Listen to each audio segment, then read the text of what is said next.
So in this session I would be talking about commands which are related to process management functionality of operating system and commands associated for system administrator or end users of the system related to process management. So let's distinguish first between a program and a process. When you run a program, by default a program is what? An executable code on disk in a dormant state, in a dead state. So when you run a program, it creates one or more processes at runtime, and that depends upon the way the program has been written. Some programs are simple, so when I run them it results into creation of only one runtime process from that particular program. But some of them could be complicated ones, complex ones, written as a multi-process ones. So when I run an executable as such, that executable is only one, but it could result into several runtime processes. Unix manages all the processes and its data. By data I mean attributes in a in-memory structure called as a process table. Each process has multiple attributes such as and including but not limited to command or the program name, process ID which is the PID column, owner who ran this particular program, the group ownership of that particular program. Apart from these attributes, Unix also maintains runtime attributes of a process such as what was the base priority with which the program was started, what was the nice value. By nice value is a user assigned priority. Remember I talked about in the operating system discussion during process management that theoretically for processing there were two models proposed. One was purely priority based processing. In a priority based processing model, each process would have certain priority, and depending upon the priority of the process, CPU would pay attention to the one that has got the highest priority at the moment. But then I told you there was a problem in this theoretical model. The problem was this leads to starvation of low priority processes. So you never know when your low priority process will get time from CPU so that it can finish its own execution. So then they came up with another theoretical model called as CPU time slicing technique, using a round robin method of CPU allocation.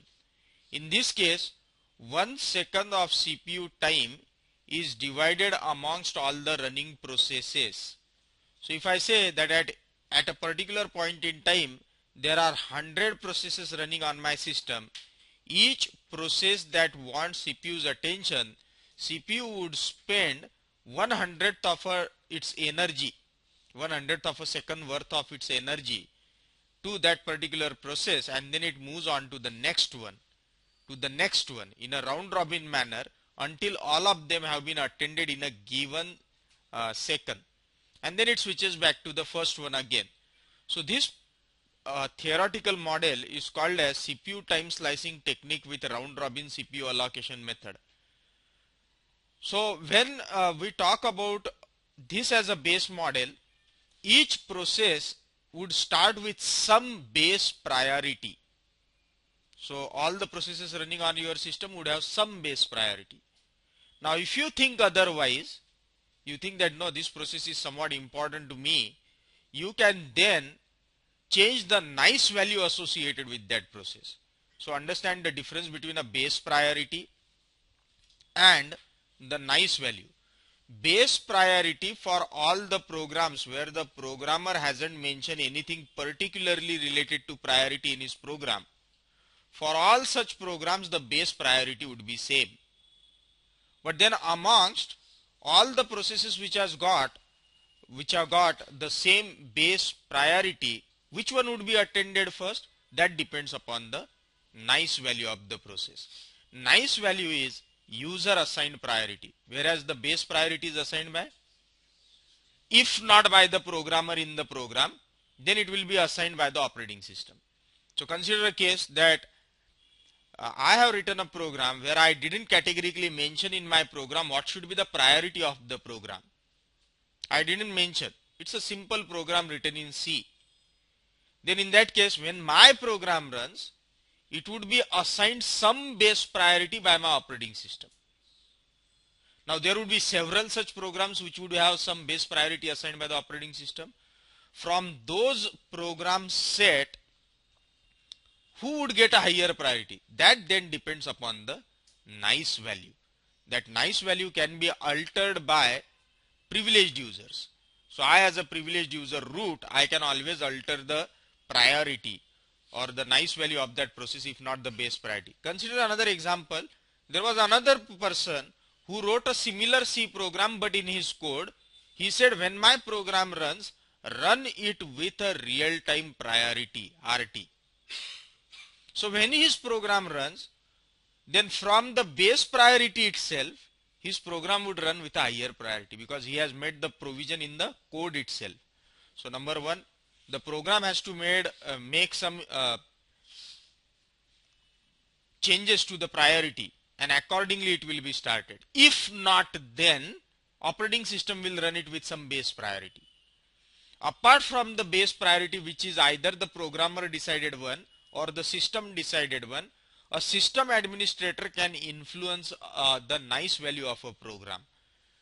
Lower the nice value of a program, higher would be the priority of it. CPU would attend it sooner than any other one that has got a higher nice value. So apart from the basic attributes of the running processes, Unix also maintains runtime attributes of a process such as base priority, nice value. Nice value is the user assigned priority. CPU consumed so far, memory consumed so far by the process, the swap consumption, which is the virtual memory allocation to that process so far, and multiple other attributes also. All of them may not be relevant for the current discussion. So one can use ps command, which gives you the process status, which would query multiple attributes of a running process in your system. So there are several running processes. You can use ps command to obtain the runtime and the static attributes of a particular process. One could say simply ps, but understand, when I type only ps, what would it do? It displays all the processes in the current session only. So here I am logged in and I am logged in as Dick. When I say simply ps, it shows me for my current session the running processes. So who am I as of now? I am Dick. So for the Dick session only, it will show the running processes. So sometimes ps alone may not be helpful. Well, when I look at the output of the ps command without any options as such, I can see my processes. I have two of them. One is bash, which is my command shell, and another is the ps, the command that I just typed. So my bash has got a PID, process ID of 3862, whereas the process ID for a ps command was 3894. All of them are related to my terminal line to which I am connected to. Now when you see some value in the TTY column, that means whenever I logged in, I was assigned some virtual line, like in a telephone exchange, the older days telephone exchange.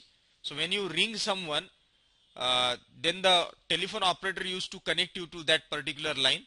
So this is a virtual line that helps me connect to from my laptop to the Unix machine. The moment I get connected to that server, which in my case is 172.168.102.1, when I get connected, the server allocates me a virtual line. That is what is called as a TTY or terminal. The terminal simply indicates a virtual line. So both the processes are attached to some terminal, and this is the same terminal where I am connected, that is PDS-4. how long the command has taken to execute so far, or what is the CPU consumption by that particular process so far, followed by the command, the name of the program. So the name of the program is either bash, or in my case it's ps. So when you type ps without any options, it displays all the processes for the current session alone. Actually, there are several such processes. There might be multiple other users logged in. But when each user types just ps, he would see only his processes in the current session. Well, I can further enhance the output by saying ps-f.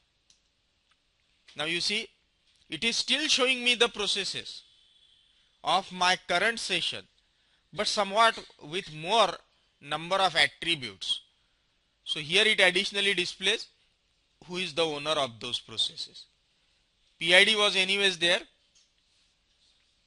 So don't get confused why the PID of PS was 3894 then and now it is 3900. Remember, every time you type a command, it runs a process. Operating system assigns a fresh PID to it. My bash is running since the time I logged in. That's why the PID of that particular program never changed. But this PS when I typed some time back and this PS which I typed just now, they were two separate processes. One that ran then, one that ran now. So Dick with the PID showing as 3900, PPID is a new column which is a parent process ID. Now I can use this particular output to establish a relationship of ancestry of processes, that is a hierarchy of processes. So see here, when I check the bash one, the PID of it is 3862. When I check the PPID column of PS command, the PPID column says 3862.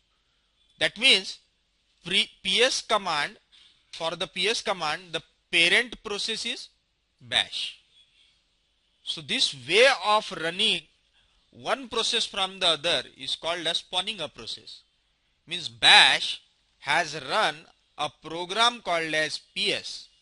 So for PS, bash became the parent process. So bash spawned a process which was for PS. The PID column was 3900 and the PPID column is 3862. So on and so forth. Then the CPU consumption, the CPU time consumed so far, the line with which you are connected, cumulative time on CPU that has been consumed so far. This was the time when you type the command. This is the time of CPU that has been consumed so far by your process. So far I haven't consumed any CPU. I mean, my consumption was so minuscule that it cannot be even reported here. So -f displays father information. Father information is a PPID column. So for this process, I could see for PS the PPID showing 4965, which is nothing but the PID of corn shell in my case. One could use PS-EF, which shows a very long running output.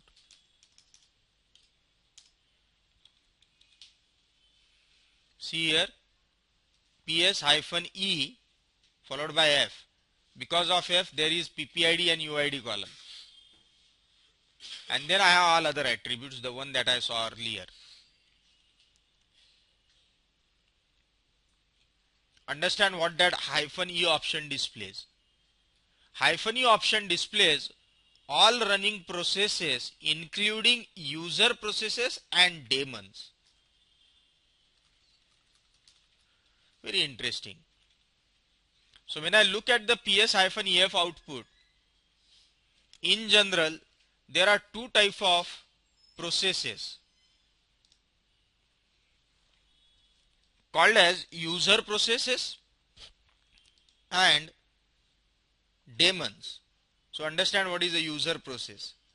User processes are started by some user and would always have some valid TTY column value. So understand the output. I am checking the one that is for me.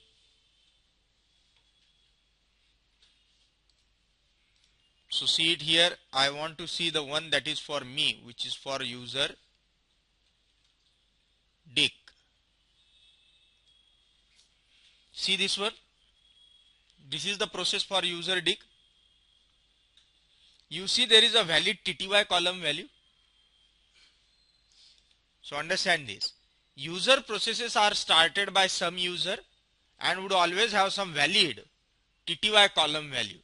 You see for most of them you see there is a TTY column value. For some of them the TTY column value is missing.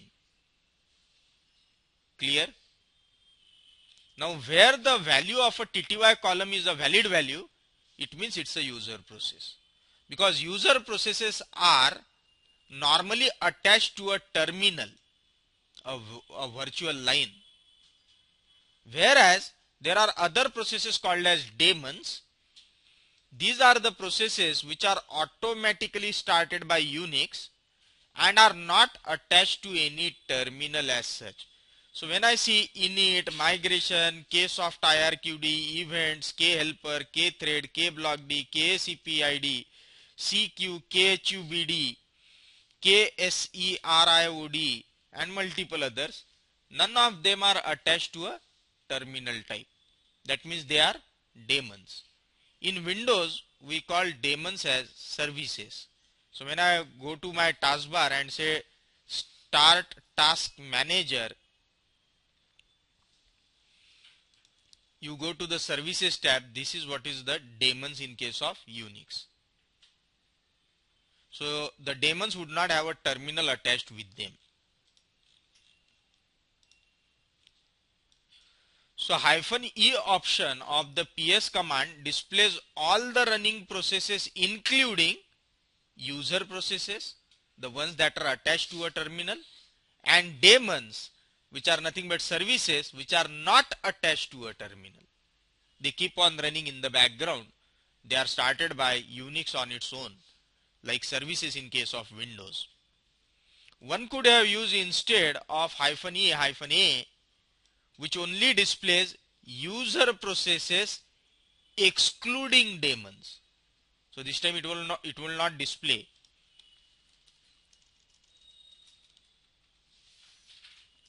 So instead of EF I said AF. See what it has shown? Only user processes. By user processes, which means they must be associated with some terminal only.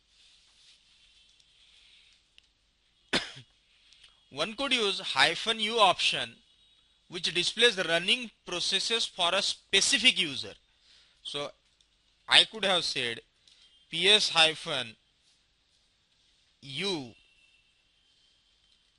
dick. So it only shows me processes running for user dick. I could have said ps-u root. It will only show me processes that are currently running as root. Both the ones that he started explicitly and the ones that were started by default, which is user processes of root and daemons of root. When I say ps-u Oracle, I see the running processes of Oracle.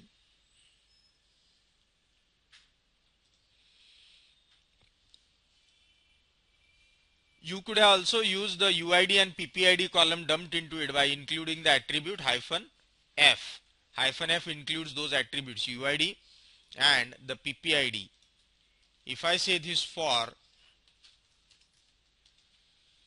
dick, it shows me additionally UID PPID column.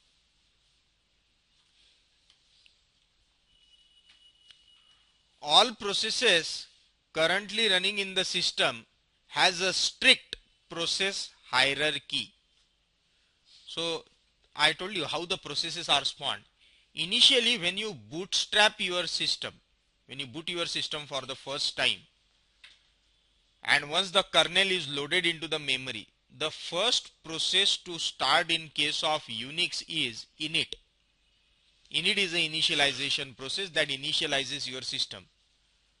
PID1 is the first process to start in Linux, which is a program named init. So let's see. I am saying ps-ef, and then I want to look for a process with the PID column value as 1. You see what is the program associated with it? Is the init process. This is the first process to start. Well, what has it to do with my discussion then? My discussion says all the processes currently running in the system has a strict process hierarchy, and you know which is the first process to start. Meaning, I may have a different father and the other process may have a different father, but ultimately if I check the root of all the processes how they spawn, ultimately they must have spawned all from the init process, because init is the first process to start in Unix. One could type ps-tree hyphen capital A to display the process tree. See here.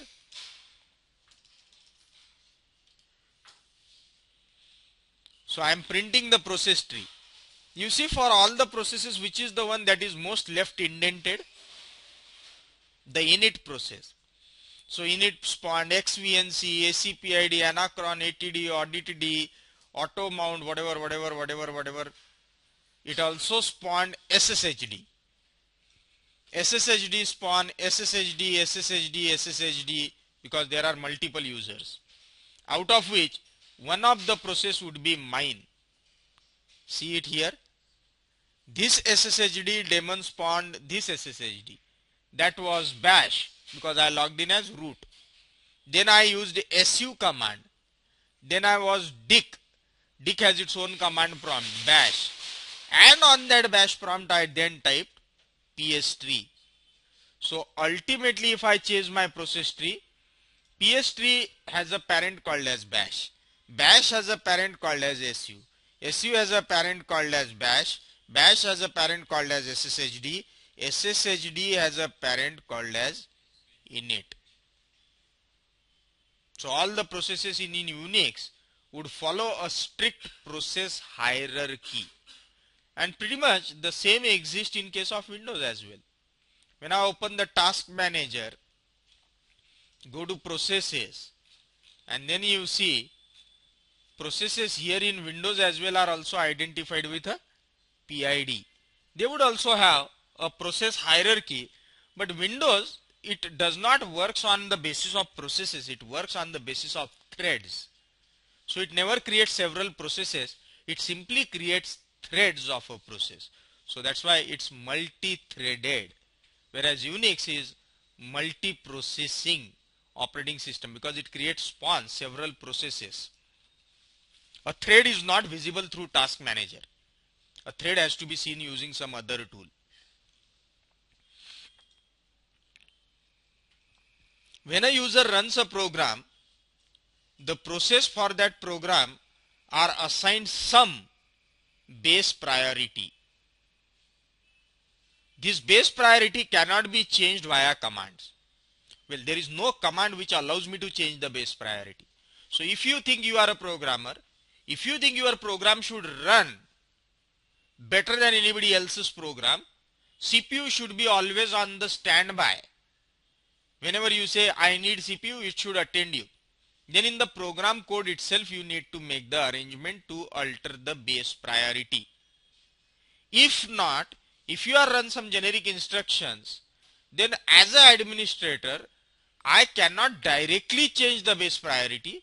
I can only act upon the nice value. So I can only change the nice value of a process.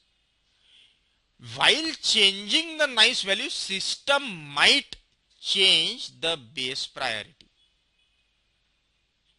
So understand this, what I am saying again.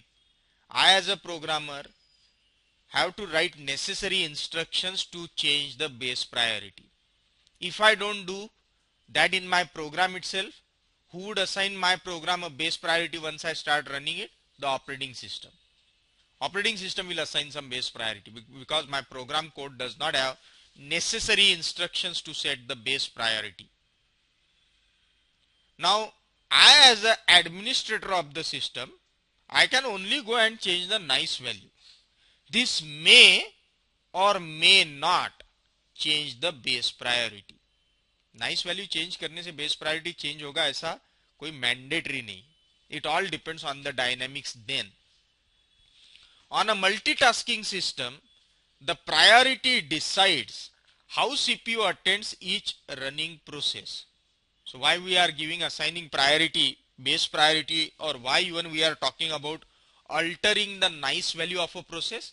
That is because when there are several processes competing against each other for CPU's attention, which of the process would get a major processing share from the CPU is decided by the operating system scheduler.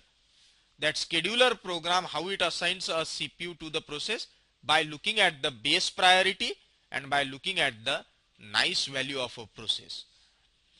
So on a multitasking system, the priority decides how CPU attends each running process at that particular point in time. However, a program itself can enhance the base priority by making use of Unix API. So while writing the program itself, if I wanted to run my program better than any other programs on my system, in my program itself I could have made an arrangement to run it with a base priority as RT, real time. So RT processes are the ones that are attended by the CPU whenever there's a requirement for processing. And then see here, I am running top command. You see there is a column called as PR. You see there is something called as RT. That RT is nothing but a real time priority. So even if I run hundreds of programs on my system and I engage the CPU to its all the potential power that I have. What power I have in my CPU as of now? I have got only one processor, that is of Xeon E5620, which operates at 2.40 gigahertz is my CPU power as of now. Now consider a case that I started running several programs on my system, each one of them demanding CPU's attention. My CPU is 100% occupied, 100% busy. Now which of those running processes will get maximum attention? The ones that start with a base priority as RT, real time.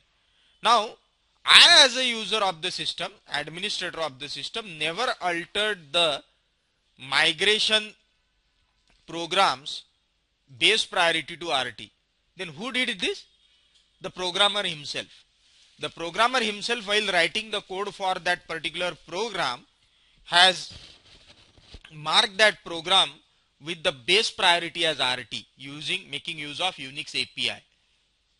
Well, if you don't do this, then you see all random values are assigned. See here.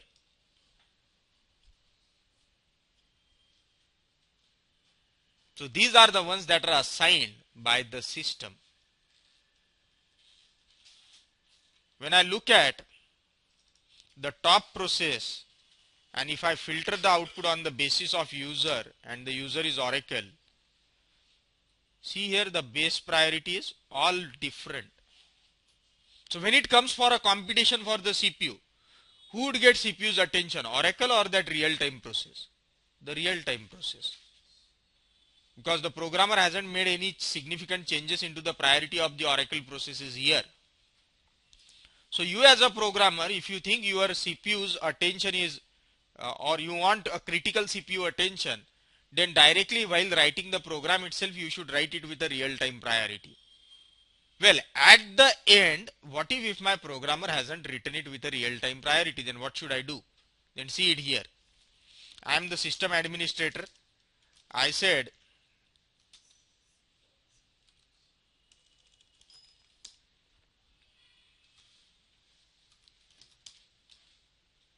so these are my running processes. Now let's say there is a process called as this PMON. What is the priority of the process? 15. What is the nice value associated with the process? 0. So now I can't go and change the priority directly, because who has to do this? A programmer making use of Unix APIs can do that. Well, what can I do with this one then? As an administrator, I can only change the nice value of the process. So see what I am doing. Renice hyphen p, PID of the process, minus 19 is the priority that I assigned to it. See what I have done? Renice, priority assigned to is minus 19, PID of that process was 3940. Now when I look at top command one more time, for user Oracle, for processes C, you see now, what was the earlier value here? 15 as the base priority and 0 as the nice value. Now I have altered the priority of the process to not the base priority. I couldn't alter directly the base priority. But what I have changed? Nice value. Once I change the nice value, the base priority automatically got changed. But am I still the one who would get the maximum CPU attention? No. I would still not get maximum. But yes, better than what I used to get before. So higher the value, lower is the priority.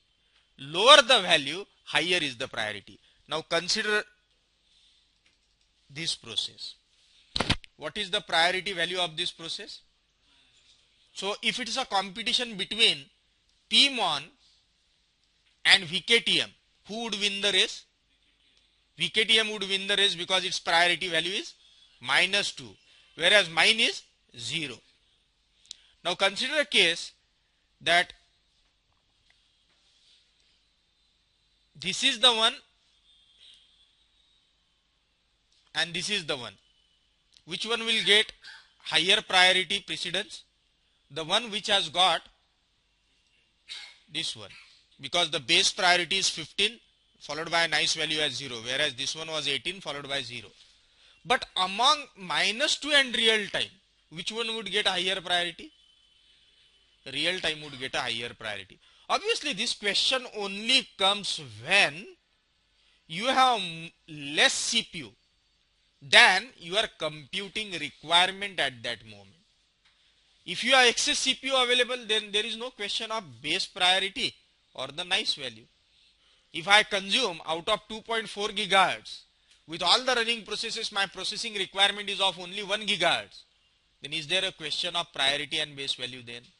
Then there is no question of priority and base value.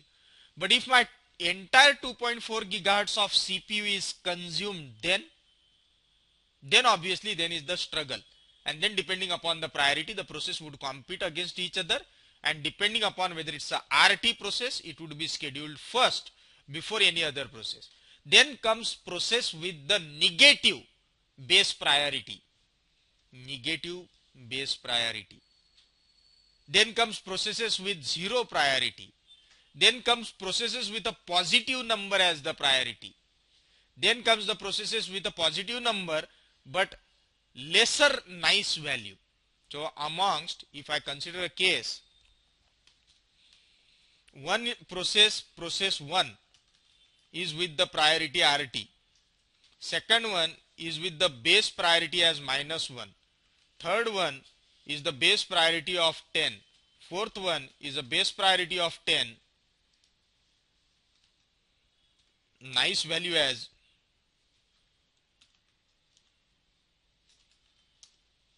fifth one is with the base priority as 15. Nice value as 0. Now which would be attended first? RT. Next to that, negative priority with a higher value. Then, or I should have added one more.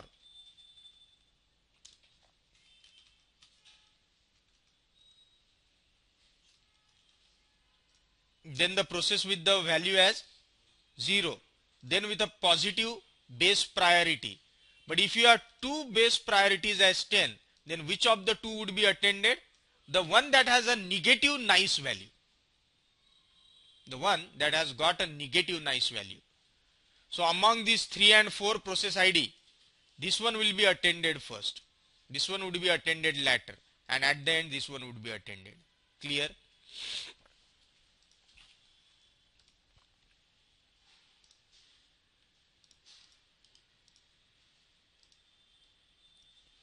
A user can, although he cannot change a base priority unless he is a programmer, a user can, however, change the nice value of a program. A nice value is a user assigned priority. So amongst running processes which has got equal base priority, user can control which one has higher or lower priority by assigning some nice value to the processes. Now understand what is a nice value. A nice value is an arbitrary number in the range minus 20 to plus 19. So you can assign a number which is between minus 20 to plus 19. Higher the nice value. Well, let me know which is higher then. Is this higher or is this higher? No, I am talking about higher value. Plus 19 is a higher value. Minus 20 is a lower value. So understand what is the significance. Higher the nice value, lower would be the priority. And lower the nice value, higher would be the priority. By default, all the processes would have a base priority of 20 until explicitly changed from within the program. How do I know? See here. I am logging in as Dick. I am typing a couple of commands. Sleep for 90 seconds, sleep for 100 seconds. And then I say ps-efl followed by ps-efl grep Dick.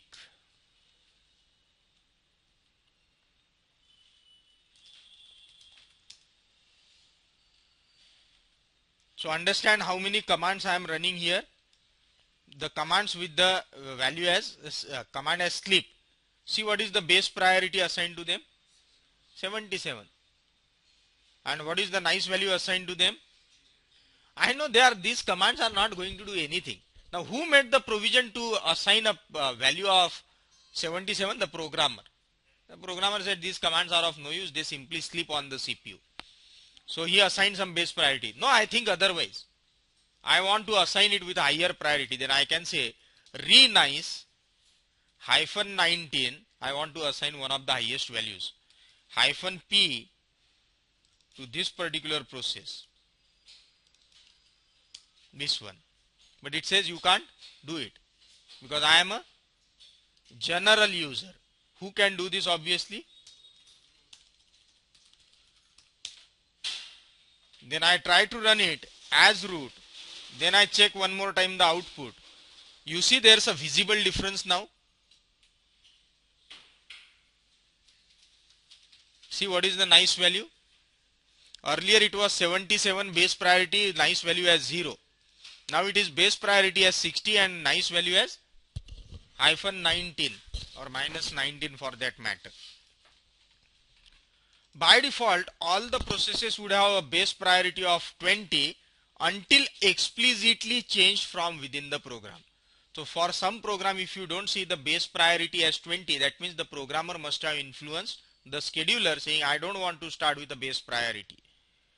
A super user root can alter the nice value of a program by saying renice whatever is the priority hyphen P followed by PID. Clear? Now while starting itself, see what I can do. I am running one more time the sleep 1 and sleep 2 command. Sleep 1 I am running as 90. Sleep 2 is running by saying, now when I check,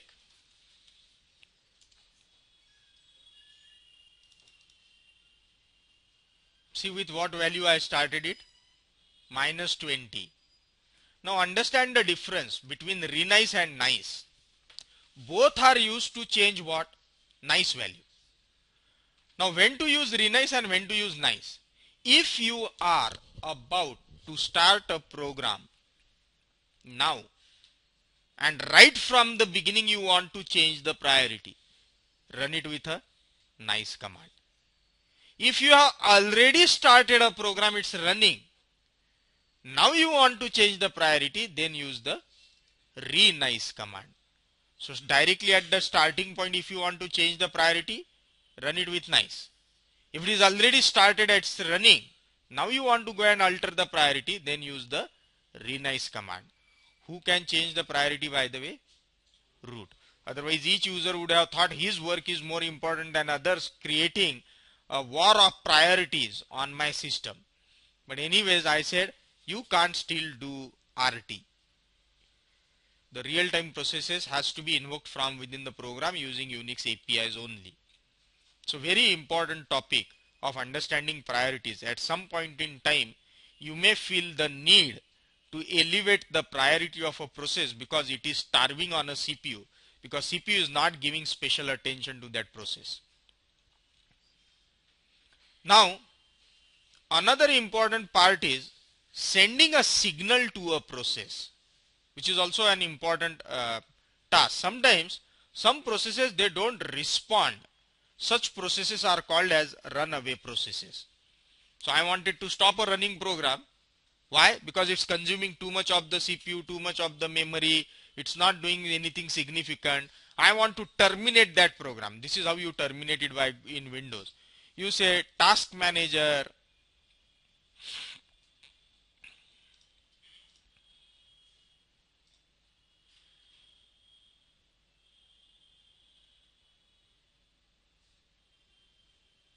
I started a program called as WordPad.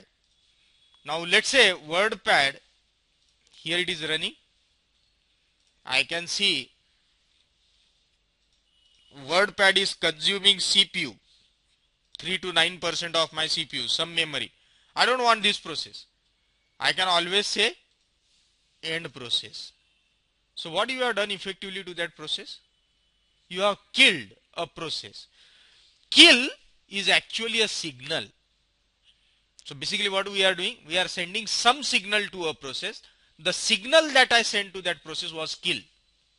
In Unix, you can also send many other signals to the running processes. Understand this? You can send some signal to a running process using kill command. Now often I have seen this, people answering this in the interview. What is the purpose of kill command? People say kill is used to kill a process. That's not true. Kill is actually used to send some signal to a process. Well, in real life, we often use kill command to terminate a process, because terminating a process is one signal. There are multiple other signals you can send to a running process. So how do you send one?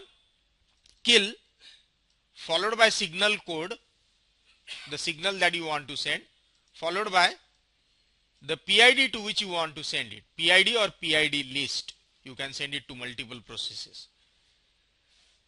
Default signal sent by kill is 15, minus 15. That is called as sig term. If I don't mention any signal code in my kill command, the default code that it will send is sig term. That is signal code 15. Understand this. See what I am saying. I said slip 300, slip 290. My processes are running.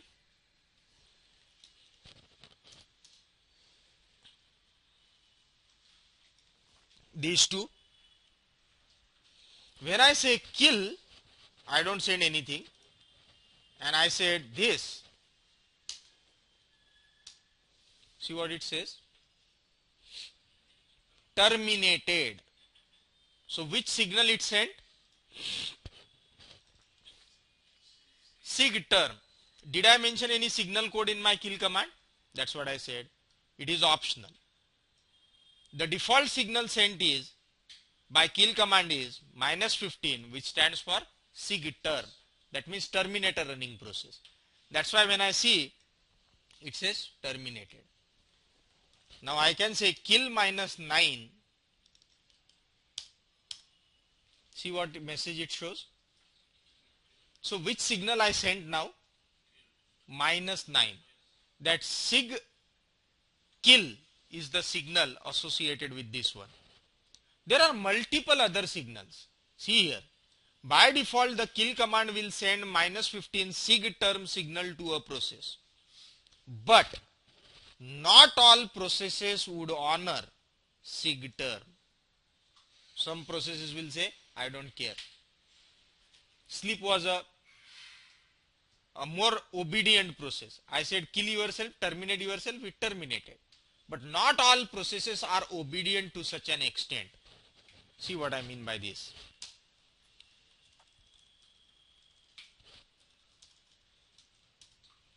One of the process is my command shell bash. I said kill the PID of bash. Or I could have said kill minus 15 PID of bash. It's one and the same thing. When you don't mention the signal code, by default it's 15. See what happens. My PID is still running. Clear? So it didn't listen to me. When it never listens to you with a different language, you need to change your tone. I said this time minus 9. See where I came? Earlier I was Dick. Now I am root. That means I terminated what? My command shell. The moment I terminated my command shell, I came in as root. Understand it from a different perspective. I am opening another session as user 1. I said ps-f. This is my command shell. I said mildly kill yourself. It says I don't care.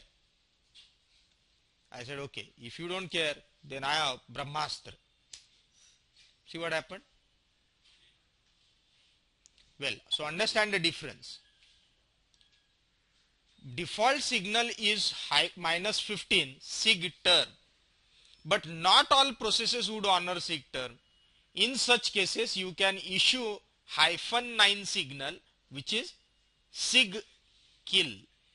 Sig kill, all processes will have to accept the sig kill, means kill yourself. Well, what is the purpose of kill command then? The purpose of kill command is to send some signal to a running process. The purpose is never to terminate a process. However, why we use it in real life? We use it in real life because one process has gone mad. It is consuming too much of the CPU, memory, IO, swap area. You don't want that process to run. That's why we terminate the process either by sig term 15 or sig kill 9. And that's why we often think that kill is used to kill a process. Well, there are multiple other codes that one can send.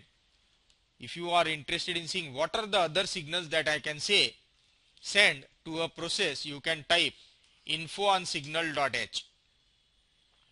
Signal.h is a header library. Signals. Some of the functionality, whatever. And then if I go further, somewhere I should see a chart, what all things I can send.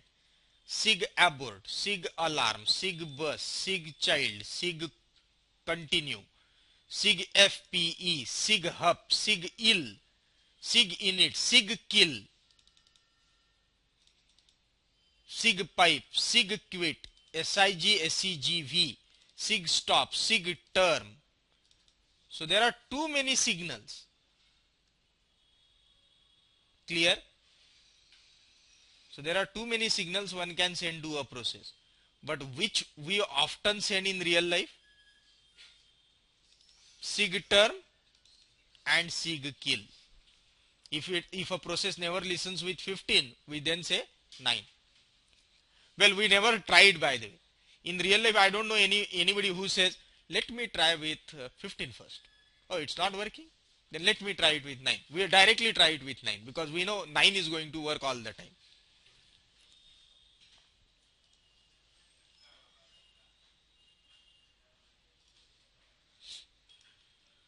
The next discussion is about how to schedule a program, like the way you have a feature in Windows called as a task scheduler, where you can schedule a program to run at a given day, date and time. You have a similar facility in Unix called as cron. Cron is a program scheduler in Unix. It allows you to set a scheduled execution of a program. Normally, cron facility is available to all the users in Unix, but the system administrator root can restrict this feature to certain users of the system. To add a cron job, an user can say cron tab -e.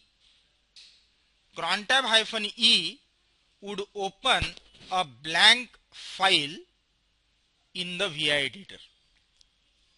So if I want to run something as a scheduled activity, I must add it first. And to do that, I must say cron tab -e. See here,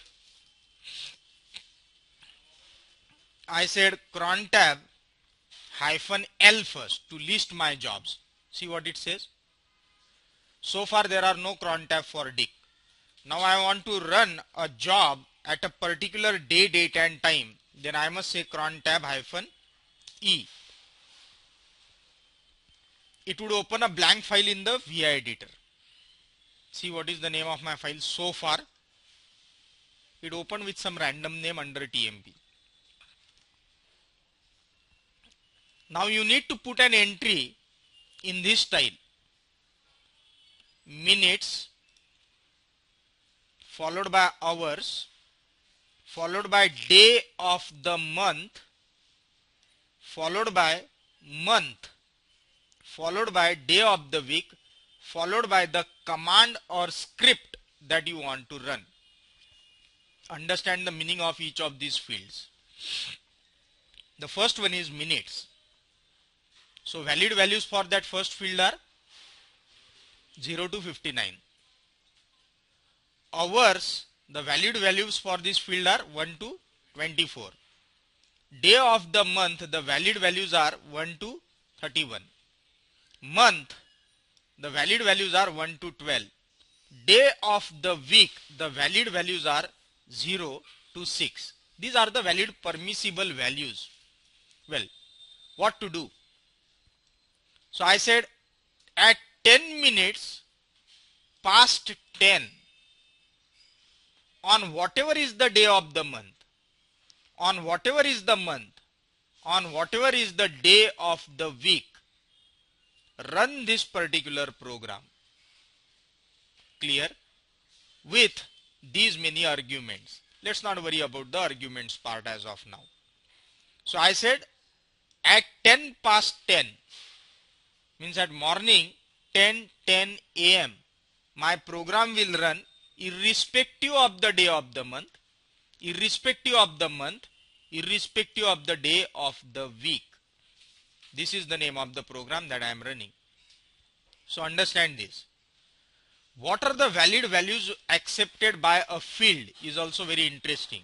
I already told you the permissible values. Now let's understand how these values can be mentioned. So these are the permissible values for each of those fields that I have: minutes, hours, day of the month, month and day of the week, followed by the command or script that you want to run. Out of which the first 5 fields are related to when, and the 6th field is what. When I want to run this, and what is that I want to run. Permissible values for each field. And now understand this, some of the samples. For how the fields are separated themselves by a white space. So if I put some scheduling entry like this, understand what is the meaning of this one. This is first field, that is minutes. This is second field, that is hours. This is third field, that is day of the month. This is fourth field, month. This is fifth field, day of the week. and obviously the last one which I didn't type.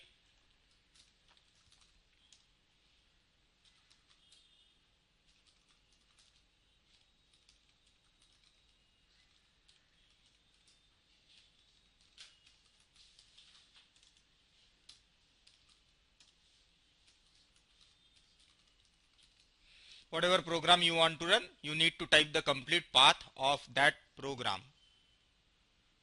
Fields are separated by space or by a tab. So they would be separated either by a white space. What is the separator here? Space. What is the separator here? A tab. So fields themselves would be either separated by a space or by a tab. Understand now, when would this program run? This program would run on January 10, 11, 12, 13, 14 and 15. So from January 10 to 15, it would run at 10 p.m., 11 p.m. and midnight 12. How do you know? 22 is 10 p.m. 11 p.m. is 23 and 24 is midnight. At what point in time? When it is 1 minute past 10, 10 minutes past 10 and 15 minutes past 10. 11 again 1 minute past 11, 10 minutes past 11 and 15 minutes past 11.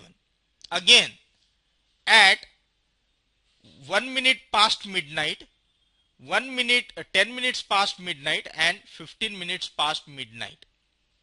Between the dates on this particular month or in this particular month, irrespective of day of the week, whatever is the day of the week, this is the time when my program would run. So understand how minutes are specified. Discrete values separated by comma, no space. Discrete values for minute field separated by comma, no space. How is hours mentioned? Range, starting to ending number. How is the month mentioned? Absolute value. How is day of the week mentioned? All the possibilities. All the possibilities is like 0 to 6. Star means all the possibilities of that particular field. And possibilities I have given here. Clear? So you are free to type any of the four types of values.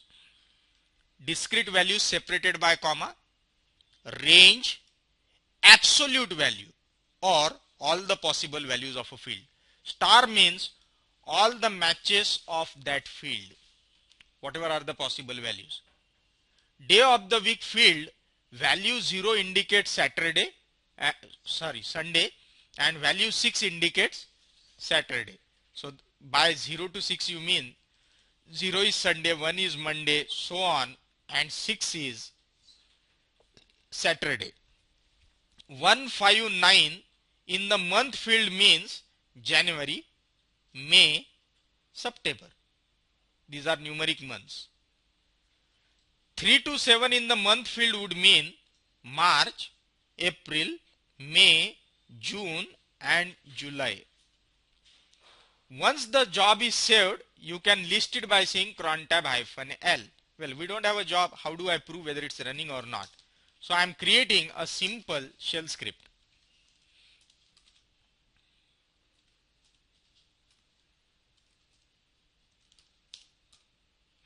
I am simply saying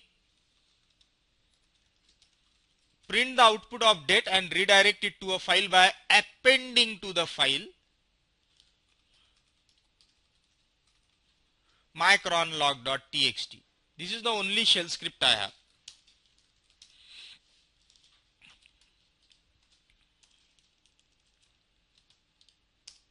See what happens when I run it.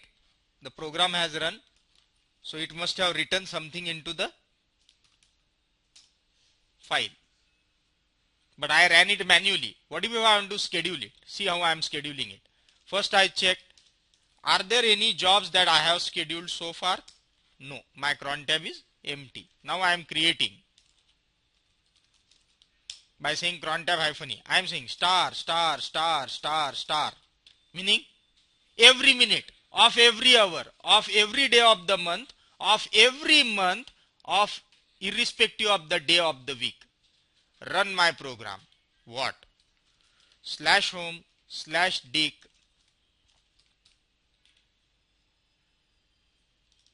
my job.sh.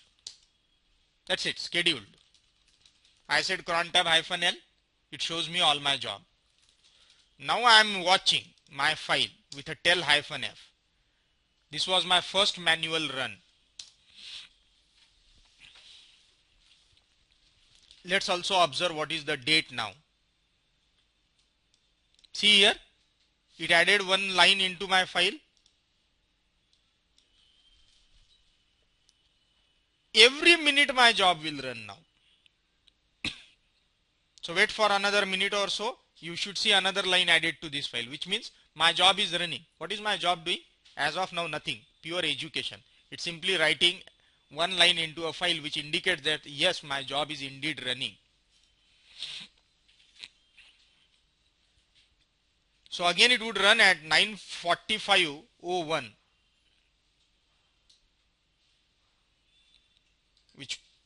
which is couple of seconds from now.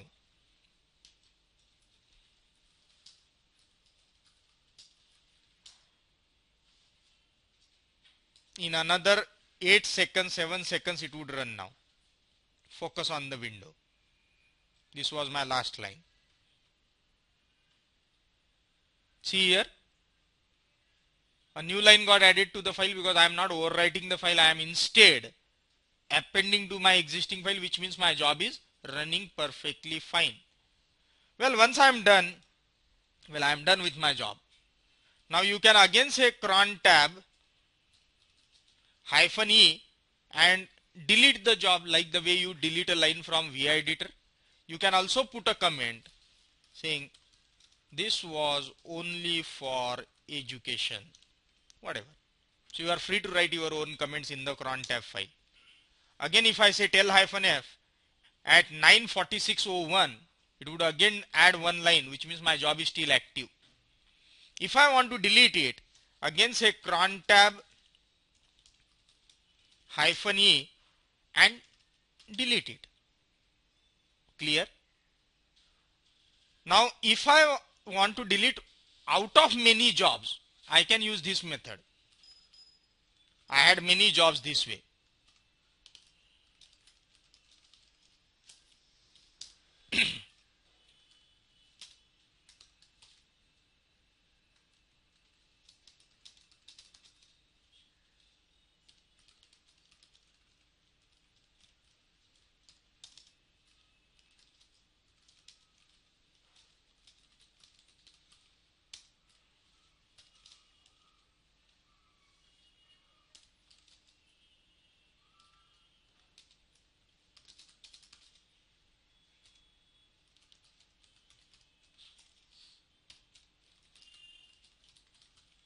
I am assuming all these are my valid jobs.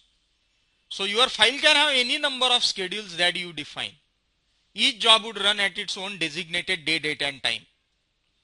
If I want to delete a particular job, so open it with cron tab and delete that job. Remaining would still stay, right? If you want to delete all of them, then say cron tab hyphen R. All of them got deleted. Now I say cron tab hyphen L. So hyphen R will erase everything, remove all the jobs. If you want to delete a particular one, then say cron tab hyphen E, go to those lines which are talking about your job and delete them. Save the file, come out. Cron tab hyphen L shows your current cron tab. Hyphen R deletes all your cron tab entries. Normally the jobs scheduled via cron tab should be non-printing jobs. Means what type of jobs one should schedule normally? Which do not act upon standard input and standard output. They should be non-interactive. Otherwise think of a situation that I wanted to do a data entry. It says enter your name, enter your age, enter your locality, 3 input. And I want this job to be scheduled. What is the use? Because even if the cron tab runs that job, who will provide the input? So jobs one should schedule should be non-interactive, non-printing jobs. They should not produce any output on your screen. They should not ask for any input. Such non-interactive, non-printing jobs are good candidates for scheduling. Question is, what if they print some message? Question is, where would they print? Because those jobs don't run on your screen. Whether I am logged in or not logged in, the job will keep on running. So whom it will prompt to enter? It does not run in your foreground window. So whom it would prompt? No one. It can't prompt anyone. Where it will print the output, if at all it prints the output? Nowhere. Because those jobs do not run in your window. So I schedule it. I am at home sleeping at night. My job is still running. So consider a case. My job is accepting. Enter your user ID. Who would enter that user ID? My job is running in the background. It says enter number 1 and number 2. So there's nobody to type number 1 and number 2. Then it says invalid input. Whom it will show this message invalid input? Clear? So which jobs are suitable candidates for scheduling?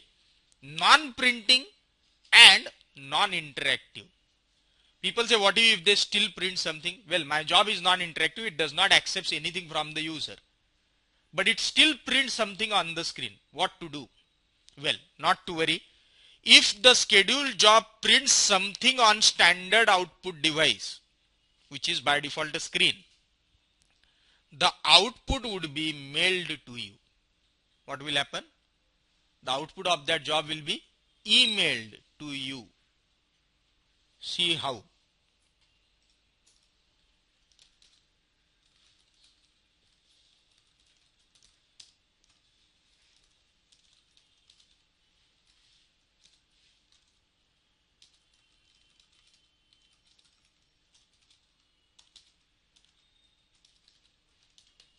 This is the only job.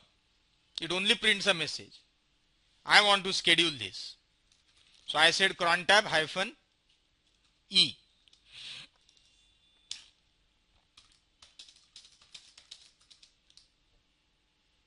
Every minute, every hour, every day of the week, every month, every day of the week, date, day of the month, whatever.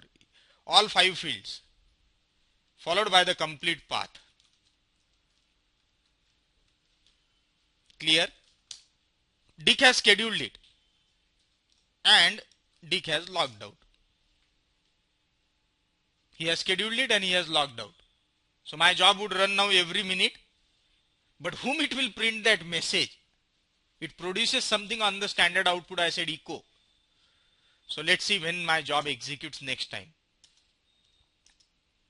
It should run at 9:52, I believe.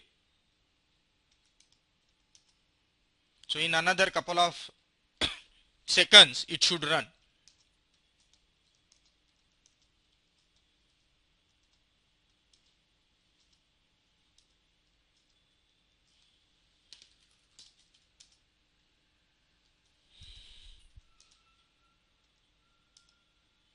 It should have run by now, but I am not logged in. So it printed a message, but I don't know to whom. See what happens when next time Dick logs in. He says mail. See what it says. It shows in my email box, mailbox, there is message with the ID 1, which has come from this party, which is the outcome of cron job of this shell script. I don't know what is there. So I want to see what's there in the message body. This is only the title of that email. I am still on the mailbox prompt. I typed 1. See what it says? It failed to run the program. I realize now that I never assigned executable permission on it. Well, I quit. It says there's one more message saved in my mailbox. I said mail. As of now, there is no email, right? I checked it. Once you check that, it will not show it again in the mailbox. Again wait. At next 1 minute or so, I should get a message. You have a new mail. And once I check, it should have the output of that particular job. See here. I said 1. See what's there? The message printed by that job. Well, immediately before it floods my inbox with all these emails every minute, I must say cron tab -r. Clear? So understand what I mean by here. Normally the jobs scheduled via cron should be non-printing jobs. And more importantly,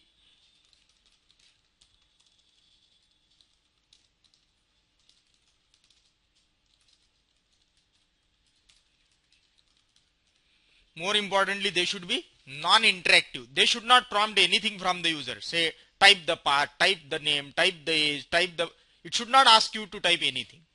Otherwise it will run and it will never finish because it's still waiting for your input. And the job is not in your front end, so you can't provide the input to that particular job. So if the scheduled job prints something onto standard output, the output would be mailed to you. The way I got an email. If you are not interested in the output of cron job, then the whole cron entry should be redirected to dev null. Well, I am not interested in it, so I should redirect the whole of the entry to dev null. Like this. I said every minute, every hour, any day of the month, any day of the week, run my program. This. But it prints something to standard output. I will never see that output, so it emails me that output. If I am not interested, redirect it to dev null. Now although my job is producing output, but the output is getting redirected to dev null, so the output will never be emailed to me because I am not interested in the output. I am just interested in running the task, whatever is that. Once done, I am deleting it. Clear? Now I have immediately anticipated some problems with the practicals now. Very important note.